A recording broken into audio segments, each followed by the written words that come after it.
Selamat malam semua, hari ini memasuki minggu kelima dan ini adalah bahan kajian kita yang baru, yaitu tentang apa itu TPA Sanitary Landfill, bagaimana cara mendesainnya gitu ya. Nah, di sini ini akan kita tempuh dalam 2 kali pertemuan, yaitu di minggu kelima dan minggu keenam.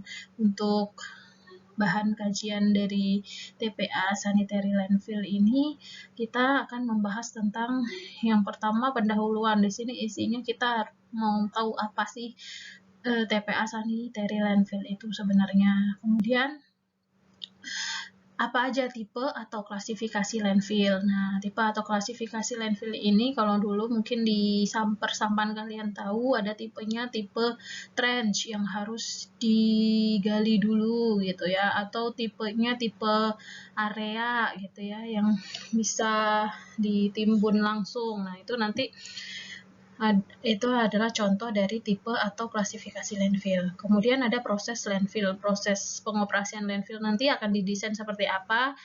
Nah, biasanya kayak aerobik atau mau yang anaerobik atau mau yang gabungan gitu ya.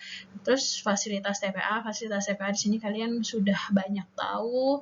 Di awal juga sudah saya sampaikan tentang fasilitas TPA, ada fasilitas perlindungan, fasilitas umum. Fasilitas perlindungan itu yang terkait untuk penanggulangan dampak yang dihasilkan dari pengoperasian TPA itu. Kalau fasilitas umum untuk keperluan misal nih seperti jembatan timbang gitu ya, terus kantor gitu, terus drainase. Nah, itu fasilitas umum.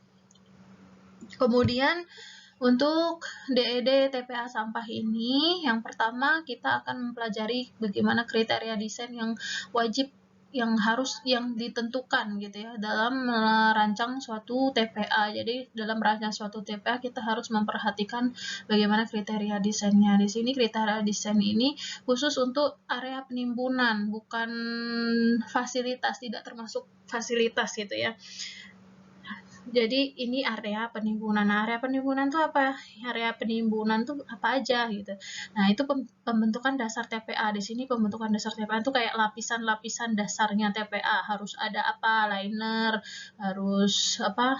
Clay, kerikil atau pasir gitu ya. Nah, kemudian untuk saluran pengumpul lindi. Nah, saluran pengumpul lindi ini kan masih di area penimbunan sampah itu, di paling dasar gitu ya. Terus ventilasi gas juga masih di area penimbunan. Nah, bagaimana saluran pipa gasnya itu jaraknya harus penempatannya berapa meter gitu. Nah, terus yang selanjutnya ini 2 subbab terakhir ini saya beri studi kasus dalam perencanaan suatu TPA.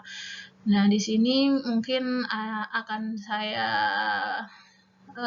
ambil dari sumber penelitian orang gitu ya. Nah, ini salah duanya ini di TPA Randu Agung Kabupaten Malang. Terus sama TPA Sukoharjo Kabupaten Pati. Ini di Jawa semua. Nah, jadi materi kali ini kita lebih banyak teori untuk pertemuan yang sekarang. Mungkin pertemuan ke-6 nanti yang sedikit banyak hitungan. Jadi untuk teori ini semoga kalian tidak ngantuk, dan bisa nanti bisa mandiri belajar sendiri ya.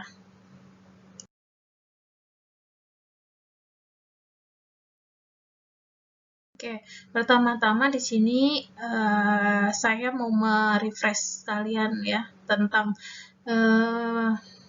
pemahaman kalian apa sih TPA itu.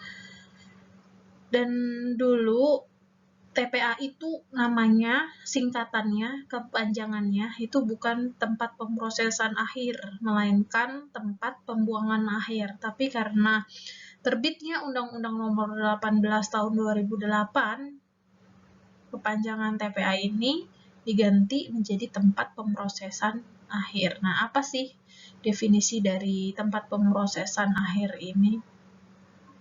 Yang perlu kalian ingat, ini sudah saya merah-merahin ya sebenarnya untuk memudahkan nanti kalian dalam belajar. Nah, yang perlu diingat ini adalah TPA ini merupakan tahapan terakhir dalam pengelolaan sampah.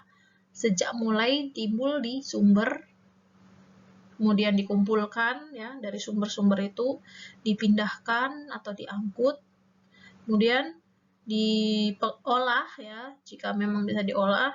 Nah, residunya inilah yang masuk ke TPA. Nah, sebenarnya TPA sendiri juga bukan hanya pembuangan. Di TPA itu juga harus wajib ada pengolahan, pemilahan ya, pemilahan 3R itu, dan ditambah juga pengolahan, reduce, reuse, recycle, sampai ke pengolahannya juga. Nah, pengertian yang lain nih, tempat di mana sampah itu diisolasi secara aman agar tidak menimbulkan gangguan terhadap lingkungan sekitarnya. Nah, kalau TPA itu nggak ada sampah, dan sampah itu ditimbun sendiri oleh masing-masing individu, maka 100% itu saya yakin sampah itu akan terbengkalai begitu saja. Tidak ada bagaimana penanganan supaya sampah itu tidak menimbulkan pencemaran air tanah gitu ya. Kemudian kebanyakan juga masyarakat itu masih suka membakar sampah gitu ya, untuk menghilangkan dengan praktis keberadaan sampah itu. Nah, itulah sebabnya kenapa di dunia ini semua negara itu masih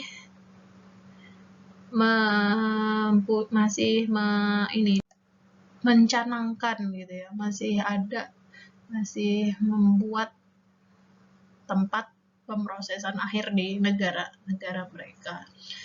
Nah, ini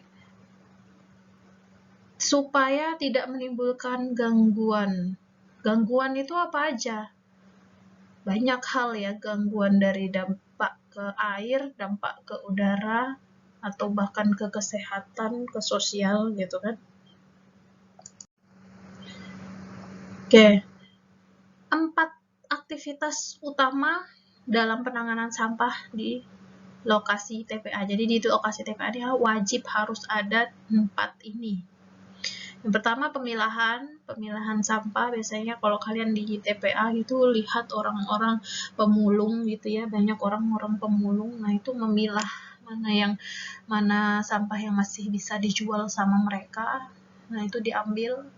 Kemudian ada kegiatan daur ulang sampah untuk yang non-hayati, anorganik. Apa nih contohnya? Kayak kaca, botol-botol gitu ya, yang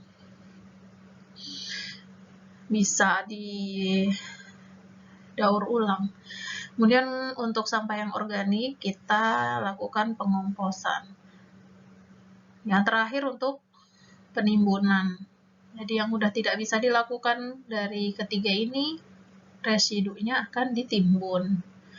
Jadi yang ditimbun itu adalah residu, bukan sampah yang masuk. Dia dikategorikan sampah itu jika apa sih? Jika sudah benar-benar tidak bisa dimanfaatkan. Benar ya? Jika benar-benar sudah nggak dimanfaatkan, itu adalah yang dinamakan sampah. Nah, kalau yang masuk ke TPA itu sebenarnya bukan sampah, kalau dia masih bisa dimanfaatkan. Nah, kalau dia udah nggak bisa dimanfaatkan, artinya benar-benar harus ditimbun, maka itu yang baru dikatakan sampah. Jadi kalau di rumah-rumah kalian masih ada sampah, bukan sampah ya, masih ada sisa aktivitas dapur gitu ya, yang ada sayur-sayur itu belum dikatakan sampah karena dia masih bisa dipakai untuk kegiatan composting. Selanjutnya di sini, setelah kalian tahu apa itu TPA, apa itu tempat pemrosesan akhir. Nah, TPA sendiri itu sebenarnya ada macamnya, ada open dumping, ada sanitary landfill, ada control landfill, sudah pernah disinggung di pertemuan awal ya. Tapi kita saat ini fokus ke belajar tentang TPA yang menerapkan sanitary landfill. Karena kalau kita belajar sanitary landfill, maka control landfill, open dumping itu pasti juga akan paham, akan tahu karena ini lebih kompleks gitu ya. Nah, apa itu sanitary landfill? Sistem penimbunan sampah secara sehat di mana sampah ditimbun di tempat yang rendah. Kenapa rendah? Ya karena supaya airnya itu mengalir, air lindinya itu tidak mencemari yang bawah. Kalau di atas kan nanti mencemari yang bawah. Makanya ini ditaruhnya di tempat yang rendah, daerah-daerah yang rendah, sehingga air lindinya sudah tidak mencemari ke masyarakat gitu ya. Terus atau di parit yang digali untuk menampung sampah, lalu sampah ditimbun dengan tanah. Nah, ini juga menjadi catatan dari sanitary landfill. Kenapa ditimbun di tanah, ditimbun dengan tanah? Supaya sampah tidak berada dalam keadaan terbuka, sehingga dia tidak akan mencemari, tidak akan membuat dampak untuk area sekitarnya. Kalau tidak ditutup dengan tanah akan banyak vektor penyakit, lalat, dan macam-macam gitu ya. Sehingga ya harus ditutup. Dan penutupannya ini harus dilakukan lapis demi lapis. Nah, itu yang menandakan kalau dia itu saniter. Saniter itu dia bertingkat-tingkat gitu ya, berlapis-lapis gitu. Kayak gini. Nah, ini saniter. Nah, kenapa sih landfill itu masih dibutuhkan sampai sekarang? Kenapa negara-negara itu masih ada landfill di negaranya? Kenapa nggak negara kayak negara maju itu kenapa ya nggak usah bikin aja nih TPA? Kan sampahnya sendiri udah diolah, udah benar-benar udah zero gitu kan. Nah, kalau kita taunya gitu, tapi kan sebenarnya dengan setelah diolah itu ada residu yang masih menyisa. Contohnya kalau kita pakai insenerator gitu ya, dibakar sampahnya. Sampah itu kan masih punya abu gitu kan. Abunya itu yang mau kemana kalau nggak ke TPA. Misal kalau misalnya mau dibikin beton juga bisa sih sebenarnya. Tapi untuk sampah-sampah lain yang tidak bisa diinsenerator. Insenerator tuh kalau kadar airnya rendah ya kan, dia bisa diinsenerator. Kalau kadar airnya tinggi dia nggak akan rugi gitu kalau kita mau ke insenerator. Kecuali kalau misal kadar air tinggi itu sampahnya organik. Sampah organik itu bisa kita composting gitu ya, kita composting. Nah, kalau sampahnya sampah bukan organik tapi kadar airnya cukup tinggi ya nggak bisa didaur ulang ya itu masuk ke TPA. Jadi kenapa landfill ini dibutuhkan? Karena pengurangan limbah di sumber, daur ulang, minimasi limbah itu tidak dapat menyingkirkan seluruh limbahnya. Yang kedua, pengolahan limbah biasanya menghasilkan residu. Ini yang tadi saya contohkan, kalau kayak contohnya insenerator, ada abu, itu yang harus ditangani lebih lanjut. Atau selain insenerator, pengolahan apa misalnya ya? Pengolahan pirolisis mungkin, yang membakar sampah tanpa oksigen menghasilkan minyak gitu ya. Itu juga tetap aja sisa pembakarannya itu kan pasti masih ada. Terus kadangkala sampah itu susah diuraikan secara biologis atau susah diolah secara kimia atau sulit untuk dibakar. Ini yang tadi kaitannya dengan pengolahan dengan insenerator. Kalau biologis kaitannya dengan composting gitu ya. Oke, selanjutnya kita masuk ke klasifikasi landfill, di mana ini klasifikasinya itu terbagi menjadi 3. Ada yang pertama depression method. Metode depresi ini adalah mengisi lembah atau cekungan. Jadi di sini tuh dia sudah berupa tanah yang cekung kondisinya, atau kalau kita biasanya itu tanah ini tuh udah digali sebelumnya gitu ya. Mungkin dia lahan bekas tambang pasir, tambang batuan. Nah, itu bisa kita manfaatkan untuk area penimbunan TPA gitu. Nah, untuk apa namanya nih, kontur tanahnya, jadi kita harus pilih yang dalam, yang emang konturnya itu paling rendah gitu ya, supaya daerahnya itu kan kalau misalnya lembah bukit gitu ya, itu dia tidak turun nanti ke yang daerah-daerah yang lembahnya. Jadi ini harus kita cari yang konturnya itu paling rendah.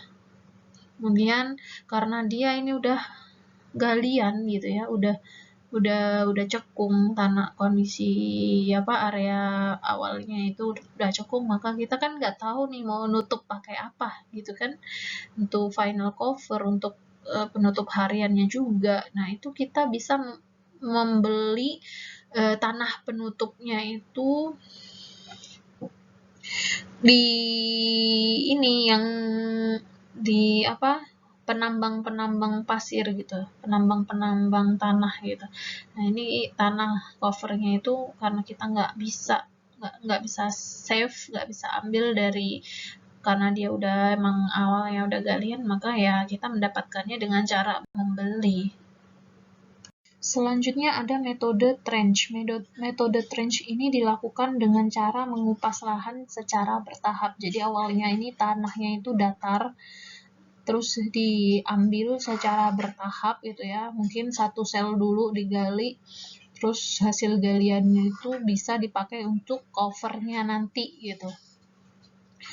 Itu kalau misalnya kita lahan kita itu tidak ada lahan yang bekas galian, itu bisa pakai metode trench ini. Jadi sengaja digali gitu ya, sengaja digali, dan penggaliannya itu bertahap dilakukannya.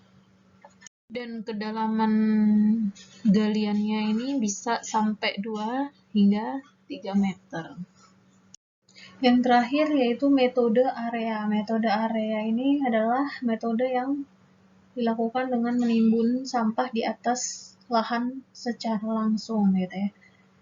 Kalaupun tidak langsung, dia mungkin hanya diambil sebagian tanahnya itu, kulitnya aja. Untuk apa diambil kulitnya? Ya untuk menutup sampah nanti. Jadi kita nggak usah beli tanah uruk, tanah sampahnya. Tanah penutupnya ini bisa diambil dari kulitnya, si lapisan luar tanahnya yang kita ambil tadi.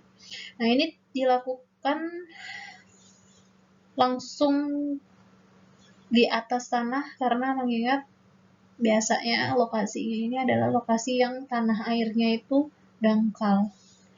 Beda sama yang trench tadi. Trench tadi itu kan digali dulu. Digali dengan kedalaman 2 hingga 3 meter. Nah, kalau untuk metode area ini dia tidak bisa digali karena kedalaman airnya cukup rendah.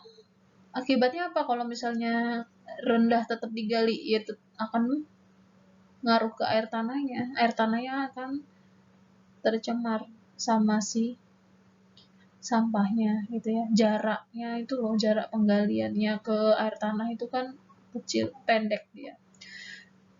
Kalau yang metode trench tadi itu dia cukup dalam air tanahnya, sehingga jika memang nanti ada rembesan air rindinya itu dia tidak sampai ke lapisan air tanahnya. Itu ya bedanya ya. Selanjutnya kita masuk ke proses landfill. Proses landfill ini seperti yang dibilang di awal tadi, ada aerobik, anaerobik, ada gabungan gitu ya. Kalau aerobik ini dia artinya ada penambahan oksigen ke dalam sampah itu. Jadi di sini diinjeksikan udaranya, udara luar diinjeksikan ke dalam. Fungsinya apa? Fungsinya ya untuk mempercepat proses degradasi.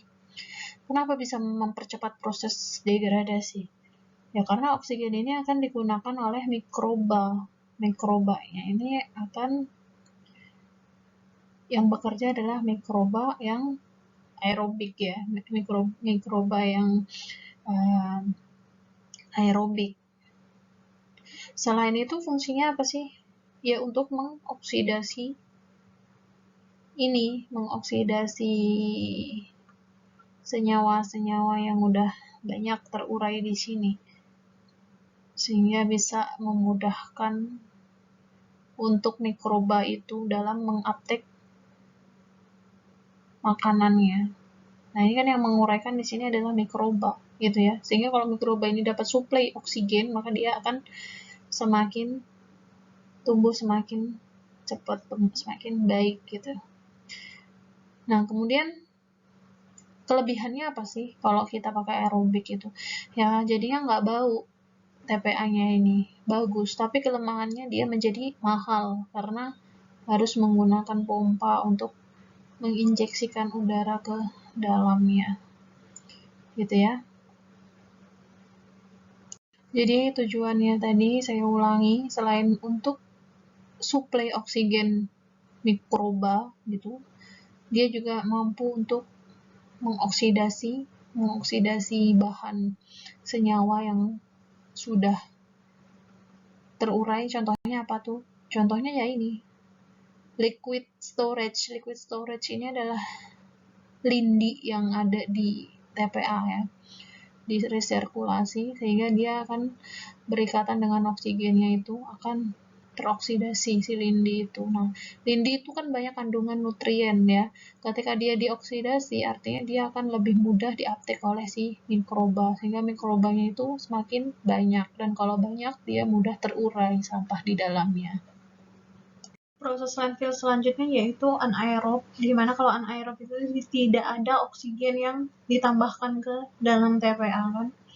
Nah, jadi yang bekerja di sini ini sama sih, mikroba juga, cuman bedanya kalau tadi mikrobanya itu bakteri aerob, bakteri yang menggunakan oksigen untuk pertumbuhannya. Kalau ini tuh bakterinya bakteri anaerob, bakterinya tidak membutuhkan oksigen untuk bertahan hidup, paham ya?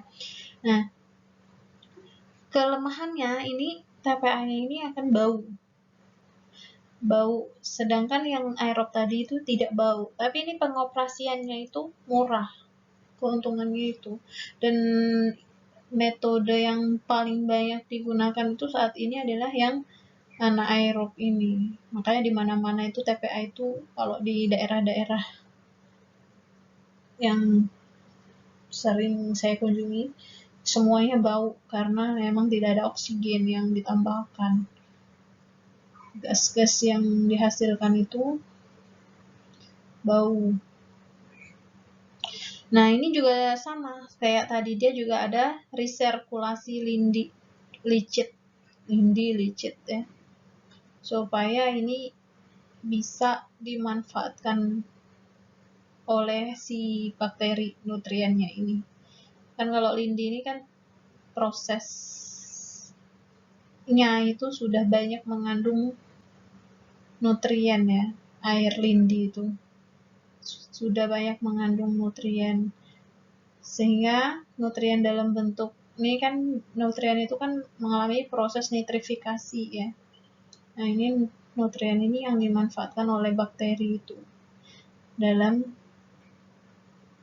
pertumbuhan, sehingga ketika dia udah tumbuh maka semakin cepat dia menguraikan sampahnya ini. Nah, kalau anaerob itu pasti dia akan menghasilkan gas, sehingga dia harus diolah juga gasnya. Ada pengolahan. Nah, gasnya ini juga bisa dimanfaatkan selain untuk memasak ya, bisa juga untuk dirubah menjadi tenaga listrik. Itu bedanya sama yang aerob tadi. Nah, selanjutnya kalau ini adalah gabungan dari aerob dan anaerob. Nah, kalau gabungan gini biasanya peletakannya untuk yang aerob pastinya di atas karena lebih banyak yang terpapar oleh oksigen. Ya kan? Nah, semakin dalam, misalnya di daerah yang galiannya itu, dia semakin kondisinya itu anaerob. Sehingga kalau gabungan ini ya apa namanya nih, skemanya itu yang atas yang aerob, yang bawah yang anaerob. Nih kan oksigennya dia disemprotkan dari atas, sedangkan untuk yang bawah ini dia menghasilkan gas metan. Gasnya dialirkan ke pengolahan gas sehingga bisa dimanfaatkan. Nah, kalau oksigennya ya udah disemprotkan dari atas. Tetap ada ini ya, resirkulasi lindinya ini ya, supaya bisa mempercepat proses degradasi mikrobanya. Selanjutnya, di dalam proses landfill itu, kita juga bisa menerapkan proses reusable landfill atau biasa kita sebut dengan landfill mining. Nah, ini artinya adalah penambangan landfill. Jadi, awalnya itu kita kan sudah membuat gitu ya, sudah membuat TPA landfill ini ya. Nah, itu setelah beroperasi, dan setelah beroperasi itu dia udah terdegradasi semua sampah yang ada di dalamnya itu, maka sampah yang udah terdegradasi itu kan akan menjadi tanah kembali, ya kan? Nah, itu kita bisa nih gali lagi sampah yang udah terdegradasi tersebut, kita gali lagi, kita tambang lagi gitu ya. Nah, selanjutnya bisa kita isi lagi yang sudah kita gali itu dengan tanah, dengan sampah maksudnya ya. Jadi kita isi ulang lagi dengan sampah. Dan ini kalau kita lakukan, ini akan menghemat dari segi apapun ya, ekonomi, sosial gitu ya. Perizinan cukup sekali dulu ya awal gitu. Terus juga dari segi dampaknya itu ke masyarakat itu bisa ditangani, sudah bisa ditangani gitu ya, tidak akan menimbulkan masalah baru gitu di masyarakat yang lain gitu. Artinya masyarakat terdampaknya ya tetap di situ aja. Selanjutnya kita masuk di fasilitas TPA landfill. Yang pertama adalah prasarana jalan. Nah, jalan di landfill, di sekitar landfill itu terbagi menjadi 3. Ada jalan masuk atau jalan akses ini menghubungkan antara TPA dengan jalan umum. Jadi ini di luar gitu ya, di luar TPA-nya. Dan ini di luar TPA, tapi dia udah masuk dari jalan umum, itu udah masuk, ibaratnya kayak lorong gitu ya, gang gitu. Jalan akses ke TPA-nya, dan emang belum masuk ke gerbang utama TPA-nya. Nah, biasanya itu di jalan jalan akses itu, jalan masuk itu, dia kadang udah ada nih jembatan penimbangannya.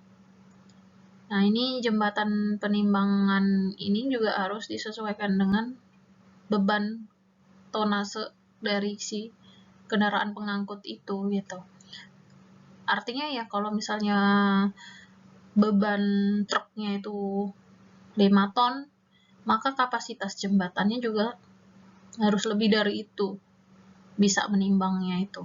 Jadi kalau kayak kita menimbang sesuatu itu kan kapasitas maksimal timbangan kita itu ada yang 120 kilo gitu ya kalau timbangan badan. Nanti kalau timbangan kue itu cuman berapa kilo gitu ya kalau timbangan tepung gitu kan.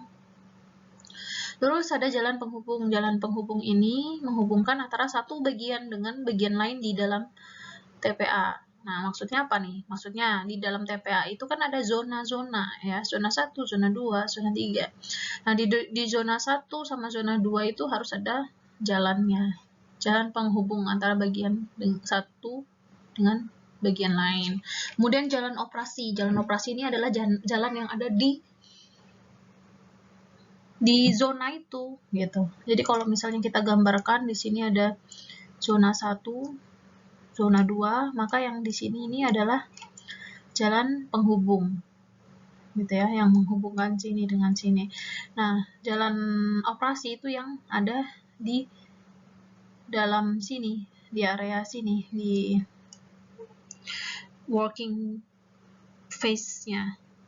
daerah pembongkarannya. Jadi truk itu kan dari jalan penghubung ini masuk ke sini, dia sampai di sini dia baru menuangkan sampahnya gitu kan. Nah, kalau yang jalan masuk tadi, jalan masuk itu misal ini ada gerbang TPA.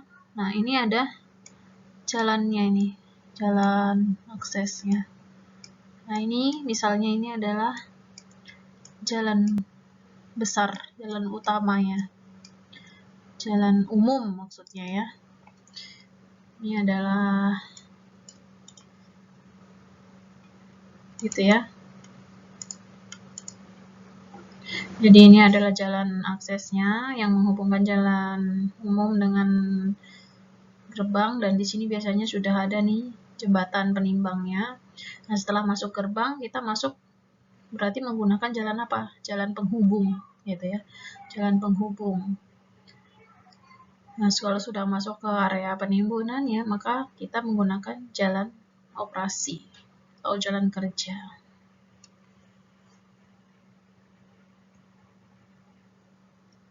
Yang menghubungkan ke titik pembongkaran sampah. Fasilitas selanjutnya yaitu prasarana drainase. Di sini dimaksudkan drainase ini untuk mengendalikan aliran limpasan air hujan, supaya air hujan itu tidak masuk ke daerah timbunan sampah. Jadi bisa dibayangkan ya, kalau misalnya ini ada timbunan di sekelilingnya ini kan galian ya. Ini di galian. Nah, misalnya di sini tidak ada drainase, apa yang terjadi? Maka air limpasan yang dari luar ini akan masuk ke sini, sehingga ini akan malah justru menjadikan air lindinya ini semakin banyak. Dampaknya apa kalau air lindi banyak? Instalasi pengolahnya akan cepat penuh gitu, akan cepat penuh sehingga prosesnya itu tidak sesuai dengan kriteria desain di awal. Misal nih, harusnya bisa ditampung, harusnya waktu detensinya itu untuk 3 hari, tapi karena air hujannya, air limpasan hujannya ini banyak yang masuk ke instalasi pengolah lindinya, maka waktu detensinya itu tidak sampai 3 hari. Misal cuma sehari, artinya apa? Ada pemangkasan proses pengolahan di situ, sehingga hasilnya itu akan kurang maksimal, gitu kan? Maka dari itu, di sini di sekitar TPA ini harus dilengkapi dengan drainase. Tujuannya supaya air hujannya tidak masuk ke area penimbunan, gitu. Selanjutnya yaitu fasilitas penerimaan. Di sini dimaksudkan untuk apa? Untuk area pemeriksaan sampah yang datang. Misalnya nih, pemeriksaan sampahnya mengandung B3, nah itu nggak boleh masuk tuh, karena TPA sendiri itu untuk sampah domestik, bukan untuk sampah industri, bukan untuk sampah B3 gitu ya, bukan untuk sampah rumah sakit gitu. Jadi untuk keperluan sampah domestik. Nah, itu tempat fasilitas penerimaan ini juga ada tempat pencatatan datanya, penimbangan, pencatatan data, dan juga pengaturan kedatangan truk. Kenapa sih harus diatur kedatangan truknya? Jadi kenapa harus mengantri nih? Ya supaya di area ini, di area penimbunannya ini tidak penuh dengan truk. Karena akan mengganggu working space-nya itu akan semakin sempit gitu. Nah, kalau kalian pernah jalan ke TPA gitu, jalan penghubungnya, jalan baik jalan penghubung tadi sama jalan yang di working phase itu sempit, sangat sempit. Jadi ketika ada truk masuk 2, itu dia tidak bisa tuh. Cuman padahal harusnya itu dua truk bisa ya. Kan apa, 1,5 kali lebar ini ya, lebar alat beratnya itu ya kemarin syaratnya. Nah, itu harus supaya tidak terjadi tidak penuh oleh kendaraan, maka harus diatur untuk kedatangan truknya yang masuk itu.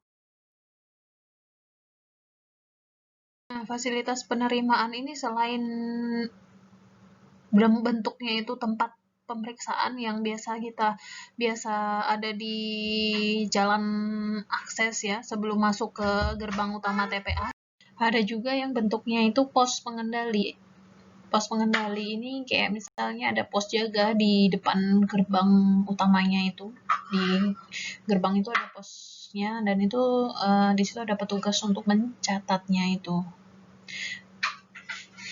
Berapa sampah yang masuk. Terus, nah ini TPA besar ini biasanya itu yang menerapkan tempat pemeriksaan yang pertama ini. Jadi TPA besar yang kapasitas sampahnya itu lebih dari 50 ton per hari, maka dianjurkan menggunakan jembatan timbang. Kalau pakai jembatan timbang itu kan lebih otomatis gitu ya, berapa beratnya itu lebih langsung ke data sama sistem. Beda kalau pakai pos pengendali dan pencatatan ini pencatatannya dilakukan secara manual sama petugasnya itu. Jadi kurang efektif dan itu biasa ada di TPA kecil. Jadi kalau TPA kecil pencatatannya itu masih manual. Kalau TPA besar itu udah menggunakan jembatan timbang yang dianjurkan. Selanjutnya fasilitas itu yaitu ada lapisan kedap air. Lapisan kedap air ini biasa kita sebut dengan liner gitu ya misalnya. Fungsinya ini untuk mencegah rembesan air lindi mengalir ke dasar TPA atau kolam pengolahan lindi yang di bawahnya ada air tanah. Dan pemasangannya ini dilakukan di seluruh permukaan dalam TPA ini, baik dasar maupun di dinding-dindingnya itu. Ini ya. Terus, daerahnya itu juga dilihat. Kalau misalnya daerahnya ini daerah tipe tanah berlempung, ini justru lebih bagus karena tanah lempung itu permeabilitasnya itu rendah. Kemampuan tanah untuk melewatkan air itu rendah sehingga dia semakin susah ya air itu untuk melewati pori-pori tanah dan akan semakin susah masuk ke air tanah tentunya ya. Nah kalau tipe tanahnya nggak lempung gimana? Ya udah diganti aja sama lapisan kedap air yang liner tadi, jadi ditumpuk yang harusnya cuma selapis jadi berlapis-lapis karena dia tipe tanahnya bukan tipe tanah berlempung gitu. Selanjutnya yaitu fasilitas pengaman gas. Nah, fasilitas pengaman gas ini kenapa sih harus dipasang? Karena di sini itu ada gas-gas yang dihasilkan, apalagi kalau dia prosesnya anaerobik ya. Gas-gas yang dihasilkan ini kalau tidak diolah dengan baik, maka akan menghasilkan efek gas rumah kaca gitu ya. Sehingga harus dilakukan pengolahan dengan baik. Apa aja gas-gas yang dihasilkan biasanya? Ada CO2, terus kemudian ada juga gas metan, ya kan? Nah, terus yang menyebabkan bau itu ada gas H2S dan juga gas amonia. Selanjutnya untuk fasilitas pengaman licit. Nah, di sini fasilitas pengumpul licit dibagi menjadi ini ya. Ada dua, fasilitas pengumpul dan tempat pengumpulan. Kalau fasilitas pengumpul ini adalah salurannya. Saluran itu biasanya perpipaan berlubang-lubang, terus juga saluran pengumpulnya. Terus juga dari segi kemiringan dasar TPA itu adalah fasilitas termasuk dari fasilitas pengumpul licit. Jadi misalnya nih area TPA-nya. Nah, di sini adalah saluran pengumpulnya ya. Jadi ini yang lebih besar saluran pengumpul, maka di sini ini ada pipa berlubang-lubang. Ini ada pipa kalau dibilang mungkin ini pipa sekunder dan yang di tengah itu pipa primer. Nah, ini juga ada faktor kemiringannya di sini. Faktor kemiringan ini. Nah, harus miring supaya air lindi itu bisa terkumpul gitu ya. Nah, selanjutnya ada tempat pengumpulan. Tempat pengumpulan licit ini adalah kolam penampung yang ukurannya. Ini tempat pengumpulan licit itu biasanya udah masuk ke instalasi pengolah lindinya. Jadi ketika setelah di saluran pengumpulnya ini dia masuk ke tempat pengumpulan licitnya. Ini berupa kolam penampungnya. Nah, kolam penampung itu ukurannya dihitung berdasarkan debit licitnya. Selain dari debit licit, dia juga dilihat dari kemampuan si unit pengolahannya. Jadi kalau untuk kolam yang pertama, karena dia menerima beban yang sangat tinggi, ya, kolam pertama itu kan berarti tempat masuknya air yang pertama. Nah, jadi ukuran kolamnya lebih besar karena dia membutuhkan proses yang lama ya, karena bebannya tinggi tadi dia membutuhkan proses yang lama untuk mereduksi polutannya, sehingga karena dia butuh waktu lama maka unit pengolahannya itu ukurannya lebih besar gitu ya. Nah, untuk pengumpulannya itu, pengumpulan ke kolam lindingnya itu alirannya bisa dilakukan secara gravitasi, atau kalau nggak bisa, kita nggak memungkinkan pakai gravitasi, maka dilakukan pakai pompa. Nah, selanjutnya setelah dia masuk ke unit pengolahannya, maka akan ada proses pengolahan di sana. Nah, prosesnya ini menggunakan 3 proses nih. Yang pertama adalah penguapan atau evaporasi, karena biasanya ini terjadi kalau misalnya daerahnya ini daerah yang kering, iklimnya panas, jadi lebih banyak yang airnya itu lebih banyak yang terevaporasi, sehingga ini akan menghemat dari segi ukuran ya, segi wadah unit pengolahannya itu akan lebih hemat airnya itu.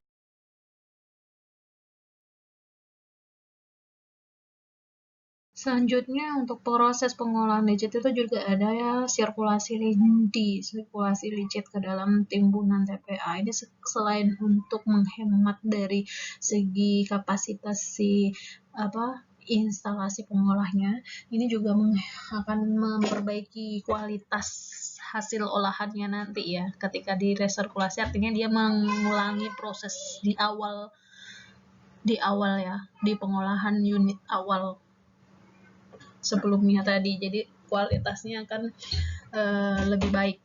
Terus yang terakhir pengolahan biologis. Nah, ini dilakukan seperti pengolahan di air. Selanjutnya untuk fasilitas alat berat, di sini ada alat beratnya itu biasanya adalah bulldozer, ekskavator, sama loader. Bulldozer ini bentuknya yang kayak gini. Nah, ini lebih efisien untuk perataan dan juga pemadatan, tapi kurang efektif untuk penggalian karena bentuknya ini seperti ini ya. Nah, kalau ekskavator ini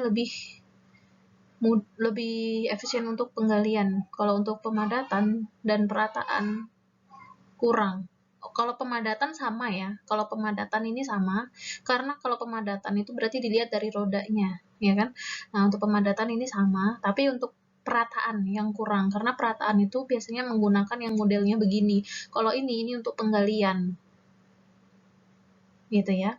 Nah, kalau loader tuh bentuknya yang kayak gini, dia efisien untuk pengangkatan, pemindahan, tapi dia nggak bisa untuk memadatkan gitu, karena rodanya seperti ini. Nah, kalau TPA kecil, dia wajib punya salah satu dari ini.